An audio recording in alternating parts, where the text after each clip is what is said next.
the heart of a quiet city where life moved fast but hearts moved even faster, there lived a man named Daniel, and to everyone around him, Daniel was the kind of person who never seemed to run out of strength, the kind of man who always showed up, always answered calls, always solved problems before they became too big.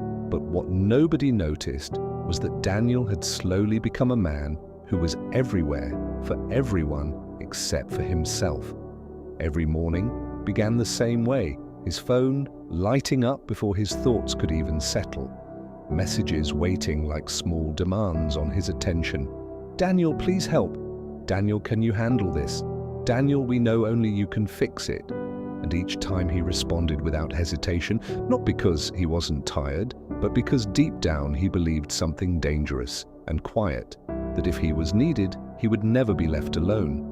And so, usefulness became his identity, not love, not joy, not peace, just usefulness. Over time, Daniel started noticing something strange, though he never said it out loud. Nobody ever asked how he felt unless it was followed by another request. Nobody stayed in conversation long enough to see his silence, only his solutions. And slowly he began to realize a contradiction that didn't make sense but felt painfully true. How can a man be surrounded by people every day and still feel completely unseen, not invisible in presence, but invisible in meaning, like he existed only when something was broken? At night, when the world finally slowed down, Daniel would sit alone in his room scrolling through messages, seeing his name everywhere, but never feeling himself anywhere. And one night, after an exhausting day that left his mind heavier than usual, something inside him hesitated before responding. Not anger, not rebellion, just fatigue finally becoming louder than habit. So for the first time, he didn't reply immediately, he just sat there holding his phone, while silence filled the room in a way that felt unfamiliar, almost uncomfortable, because silence used to mean urgency, but now it felt like space. And in that space he realized something unsettling. The world wasn't falling apart without him. Nothing was breaking, nothing was stopping. Life was continuing without his immediate presence. And that thought carried both relief and fear at the same time. Hours passed, and a simple message came through from someone close. "You've been quiet, are you okay?" And Daniel stared at it longer than he expected, because it was the first time in a long time someone had asked about him without needing anything from him. And his fingers hesitated before typing words he had never allowed himself to say. "I think I'm just tired, more than I realized." And even as he sent it, he felt exposed, like stepping out of a role he had been performing for years without noticing.